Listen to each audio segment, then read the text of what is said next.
Quem foi Ismael? O filho que nasceu antes da promessa. Um menino cujo nome significava Deus ouve e cuja vida revelou tanto a justiça quanto a misericórdia divina. Mas quem realmente foi Ismael, segundo a Bíblia? Ismael foi o primogênito de Abraão, nascido da união com Agar, a serva egípcia de Sara. Naquela época, Deus havia prometido a Abraão uma descendência incontável, tão numerosa quanto as estrelas do céu, mesmo ele já sendo idoso. Porém, Sara era estéril, e conforme o costume daquele tempo, ela entregou sua serva a Abraão para que, através dela, um herdeiro pudesse nascer.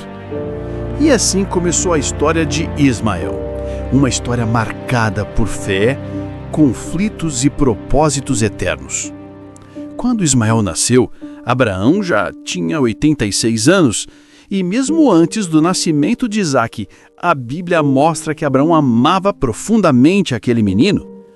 Ele chegou a pedir a Deus que Ismael fosse o herdeiro da promessa. Mas o Senhor respondeu de forma clara: a aliança seria cumprida através de Sara, e não de Agar.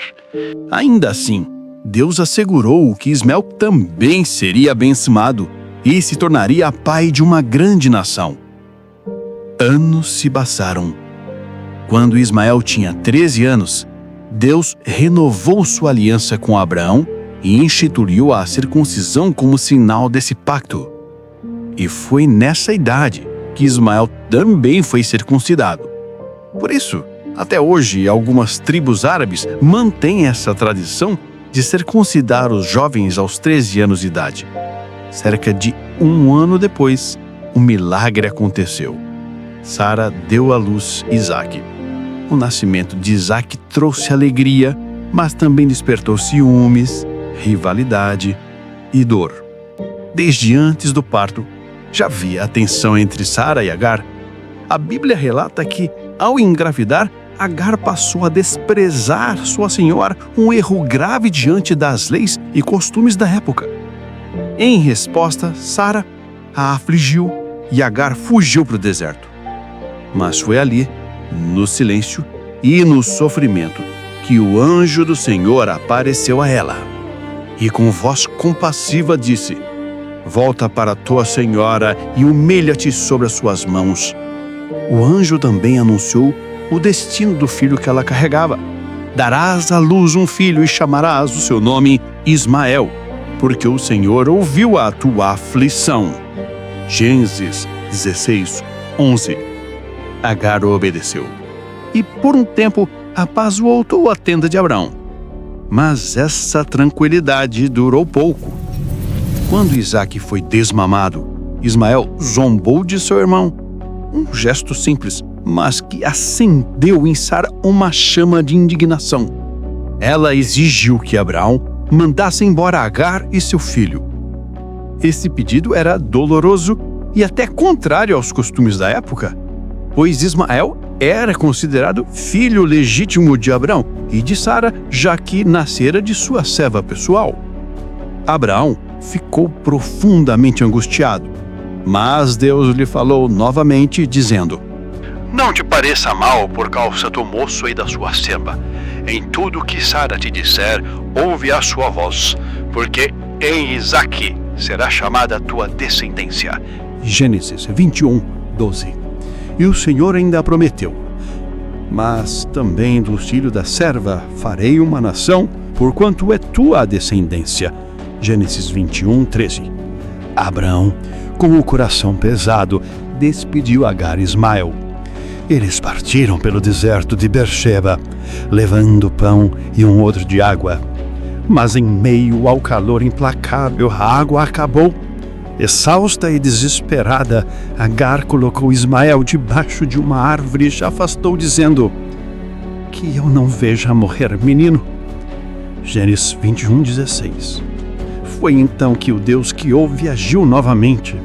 A Bíblia diz que o anjo do Senhor chamou Agar do céu e disse: não temas, porque Deus ouviu a voz do menino daí onde está.